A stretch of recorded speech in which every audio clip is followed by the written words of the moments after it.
Welcome back to this new tutorial. Today we're learning about while loops. A while loop is a loop that runs while a condition is true. It all starts with this test condition, and from that test condition we can see if it's false or true. If our condition is false, our loop will end and we're going to skip all the code under the while loop. But if it's true, we're going to execute the body of the while loop and we're going to go back to our test condition and do it all over again. So we're going to loop until our condition is false, or we can loop through and get an infinite loop. But how to make a while loop then? I made a small while loop here which gets a number 1 and makes a while loop. While that number is smaller than 10, we're going to print our number and we're going to add 1 up to our number.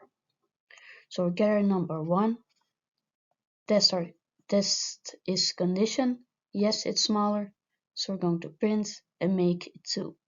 So on and so on until we get to 9 and add 1, so we got 10, and then our condition is false.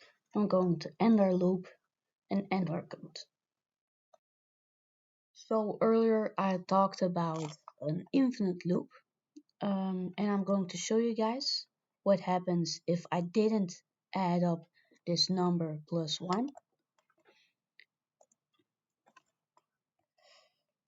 Indeed, you get an infinite loop because your number always stays true and goes to print forever and forever and forever. You can try to get there, but it's just infinite and will run until your memory of your computer is up. So how to close this? You can either close this, but you can also just take on this bin kill terminal, and then your loop is ended and you have some keywords that make your code more efficient. One of these keywords is break.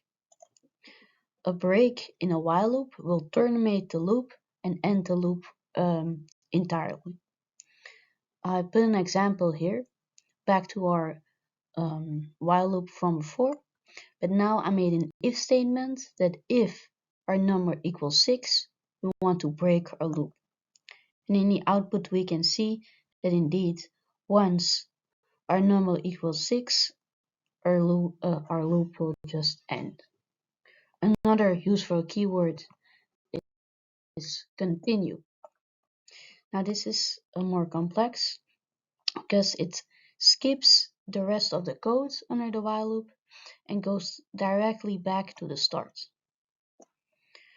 So I changed up the order of our while loop and made it that we're first going to add up, then we're going to see if our number equals 6, and then we're going to print.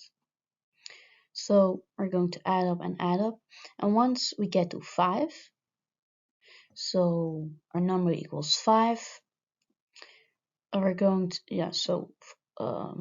it's 5, it is smaller than 10, we're going to add it up, now it equals 6, and we're going to see if our number equals 6, we're going to continue, and continue says going back to the start of the loop. We're going to skip this print function, and then we got 6, we go back, now our number equals 7, we skip this line of code and we print our number. And you can see in the output here that 6 is indeed skipped in the output. I think that was everything I could give you about a while loop. I hope you learned something, and thank you for watching. If you have some questions, you can always ask them in the comments, and like and subscribe. Thank you. Bye.